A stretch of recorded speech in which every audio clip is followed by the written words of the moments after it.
Bab 3 ada laporan keuangan dan laporan keuangan entitas pelapor. Laporan keuangan tujuan umumnya ini untuk memberikan informasi mengenai sumber daya ekonomi dari entitas pelapor, mengklaim entitas, dan terdapat perubahan mengenai sumber daya dan klaim yang memenuhi unsur-unsur laporan keuangan. Tujuan dan melingkup laporan keuangan. Tujuan laporan keuangan untuk menyediakan informasi keuangan mengenai aset, liabilitas, ekuitas, pendapatan, dan beban entitas pelapor yang berguna dalam menilai prospek arus kas masuk neto masa depan entitas pelapor tersebut. Selain itu, laporan keuangan juga bertujuan untuk menilai penatagunaan manajemen atas sumber daya ekonomi entitas. Informasi laporan keuangan disediakan dalam 3 hal. Dalam laporan posisi keuangan mengakui aset, liabilitas, dan ekuitas. Dalam laporan kinerja keuangan mengakui pendapatan dan beban. Dalam laporan lain dan catatan menyajikan dan mengungkapkan informasi mengenai yang pertama, aset, liabilitas, ekuitas, pendapatan, dan beban yang diakui, termasuk mengenai sifat atau risiko yang timbul dari aset dan liabilitas yang diakui tersebut. Yang kedua, terdapat aset dan liabilitas yang belum diakui, termasuk mengenai informasi, sifat, dan risiko yang timbul dari kedua hal tersebut. Yang ketiga, mengenai arus kas. Yang keempat, mengenai kontribusi atau partisipasi dari pemegang klaim ekuitas dan distribusi yang diberikan kepada mereka. Yang kelima, mengenai metode asumsi penilaian dalam mengestimasi jumlah yang disajikan, serta perubahan metode asumsi dan penilaian tersebut. Periode pelaporan. Laporan keuangan disusun dalam jangka waktu tertentu atau dalam periode pelaporan dan memberikan informasi mengenai yang pertama, aset dan liabilitas yang tidak diakui, dan ekuitas pada akhir periode atau sama periode pelaporan. Yang kedua, menyediakan informasi mengenai pendapatan dan beban dalam periode pelaporan. Dalam menyajikan laporan keuangan, perusahaan ini biasanya juga turut menyertakan informasi komparatif minimal 1 periode sebelumnya supaya para pengguna laporan dapat memeriksa, mengidentifikasi, dan menilai bagaimana sih perubahan dan perkembangan kinerja dari perusahaan. Gambar di sebelah saya merupakan laporan laba rugi dan penghasilan komprehensif lain milik PT Ciputra Development Tbk untuk tahun yang berakhir tanggal 31 Desember 2019. Dan dari gambar ini pula kita dapat melihat bahwa PT Ciputra Development Tbk sudah menyertakan informasi pelaporan dari periode sebelumnya, yaitu tahun 2018. Nah, oleh karena itu, para pengguna laporan dapat memeriksa, mengidentifikasi, dan menilai bagaimana sih perubahan dan perkembangan kinerja PT Ciputra Development Tbk dari tahun 2018 sampai 2019. Poin selanjutnya adalah tentang informasi mengenai kemungkinan transaksi atau peristiwa masa depan lainnya, atau informasi perkiraan masa depan. Nah, informasi perkiraan masa depan ini dapat disajikan dalam laporan keuangan jika memenuhi 2 syarat.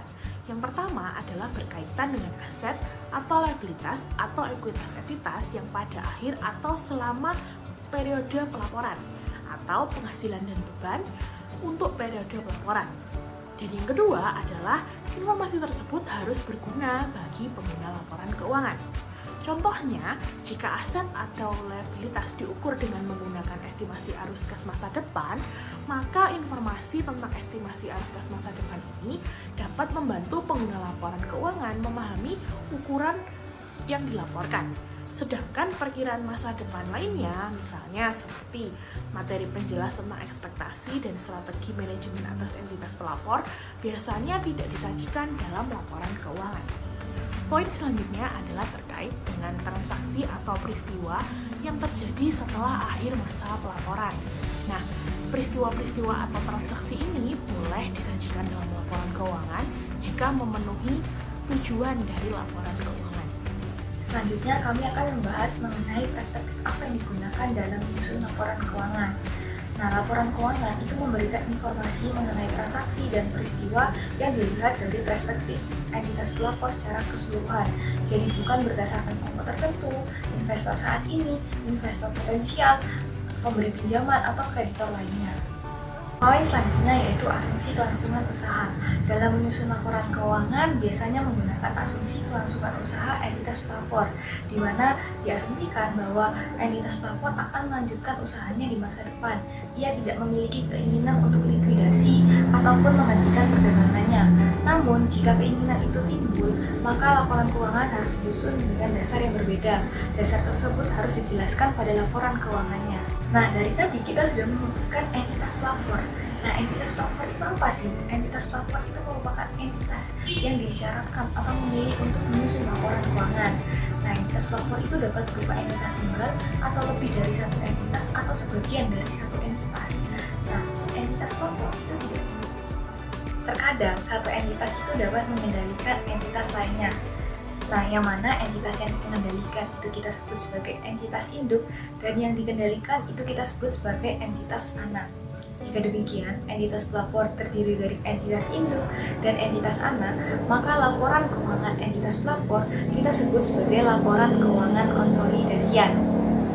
Jika tidak, yang mana entitas pelapor hanya terdiri dari entitas induk sendiri, maka laporan keuangan entitas pelapor kita sebut sebagai laporan keuangan tidak dikonsolidasikan. Laporan keuangan gabungan adalah jika entitas pelapor terdiri dari dua atau lebih entitas yang tidak seluruhnya memiliki hubungan induk dan anak. Tentuan batas tepat dari entitas pelapor bisa menjadi sulit jika yang pertama, entitas pelapor itu bukanlah entitas legal, dan yang kedua, tidak hanya terdiri dari entitas legal. Hal ini berkaitan dengan hubungan induk dan anak antara entitas tersebut.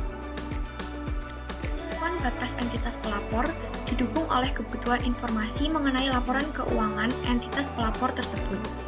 Informasi yang dibutuhkan adalah informasi relevan yang merepresentasikan secara tepat apa yang dimaksudkan dengan syarat yang pertama, tidak mengandung serangkaian aktivitas ekonomik arbiter atau tidak lengkap.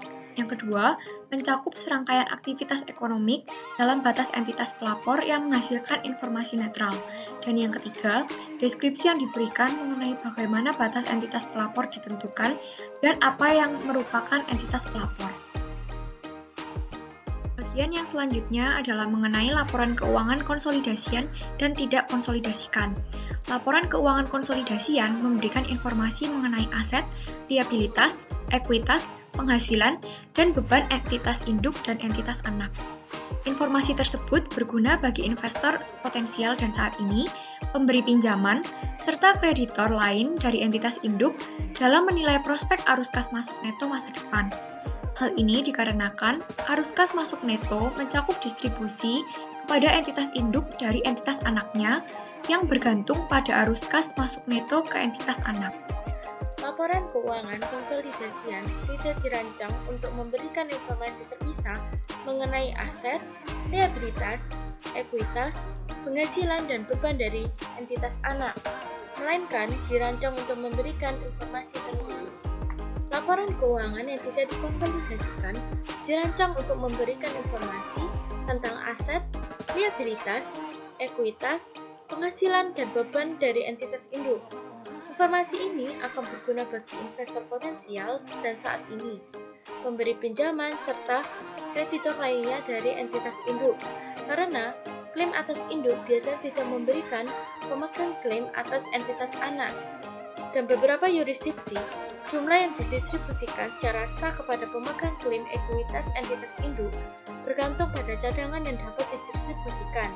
Cara lainnya adalah membuat laporan keuangan konsolidasian. Informasi yang disediakan dalam laporan keuangan yang tidak dikonsolidasikan biasanya tidak memenuhi kebutuhan informasi dari investor. Ketika laporan keuangan konsolidasi yang diperlukan, laporan keuangan yang tidak dikonsolidasikan tidak dapat menjadi pengganti laporan tersebut. Namun, entitas induk mungkin disyaratkan atau memilih untuk menyusun laporan keuangan yang tidak dikonsolidasikan sebagai tambahan atas laporan keuangan konsolidasian.